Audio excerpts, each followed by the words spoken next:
Menurut mazhab Syafi'i sunnat. Menurut mazhab Maliki salat berjamaah di masjid sunnat muakkad. Menurut mazhab Syafi'i fardu kifayah. Menurut mazhab Hambali fardu ain. Itulah mengapa banyak masjid di tempat kita orang tidak datang ke masjid karena dia berpahaman fardu kifayah. Asal sudah ada imam dengan makmum, dah fardu kifayah. Macam memandikan jenazah, fardu kifayah. Awak tak ikut mandi jenazah, dah cukup dah fardu kifayah. Allahu Akbar, Allahu Akbar. Awak tak ke masjid, fardu kifayah. Salahkah Imam Syafi'i? Tidak. Kerana masa itu masjid kecil orang banyak, maka cukuplah yang ada di dalam masjid itu saja. Sekarang terbalik, masjid besar orang tak ada. Andai Imam Syafi'i hidup sekarang, tentu ijtihad dia berubah. Kerana Imam Syafi'i ada qaul qadim, ada qaul jadid. Semasa dia di Kufah, Irak, qaul qadim. Pindah ke Mesir tahun 200, meninggal 204, 4 tahun. Datang pendapat qaul jadid, melihat keadaan. Ini ijtihad imam, melihat keadaan sekarang. Umat meninggalkan masjid, perlu kita ambil pendapat yang mengatakan fardu ain. Kalau tidak, umat ini akan tinggal. Dalilnya mana? Dalil yang pertama, Nabi selepas salat memandang kepada jamaah, bertanya, asyhadu fulan, asyhadu fulan, asyhadu fulan, mana si fulan, mana si fulan, mana si fulan. Andai kifayah, tentu Nabi tak bertanya. Cukuplah kita sahaja, yang lain tak sembahyang pun tak apa ke masjid, fardu kifayah.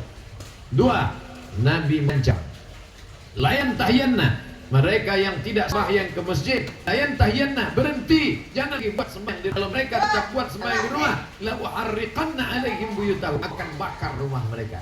Ini wa'id. Menurut ilmu usul fiqh, wa'id litahdid, zaman litahrim. Perbuatan itu haram, maka haram lawan daripada haram adalah wajib.